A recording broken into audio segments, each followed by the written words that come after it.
আসসালামু আলাইকুম ওয়া রাহমাতুল্লাহি ওয়া বারাকাতুহু। একটা কথা মনে রাখা দরকার, কিছু কিছু জিনিস এমন রয়েছে যা আমরা না চাইতেই পেয়ে যাই, কিন্তু এই জিনিসের কোনো কদর থাকে না। কিন্তু কিছু কিছু জিনিস এমন রয়েছে যেটা আমাদেরকে কঠোর পরিশ্রম করে পেতে হয়, অনেক সাধনা করে, অনেক দোয়া করে পেতে হয়। এই জিনিসের কদর কিন্তু অতীব বেশি।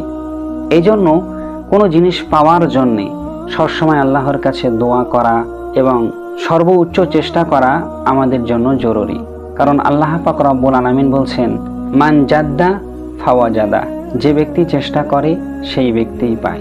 তো কঠোর পরিশ্রম করার পরে এবং চেষ্টা করার পরে যে জিনিসটা আপনি পেয়ে যাবেন, তখন এর আনন্দ, এর মর্যাদাটা আপনি তখন বুঝবেন।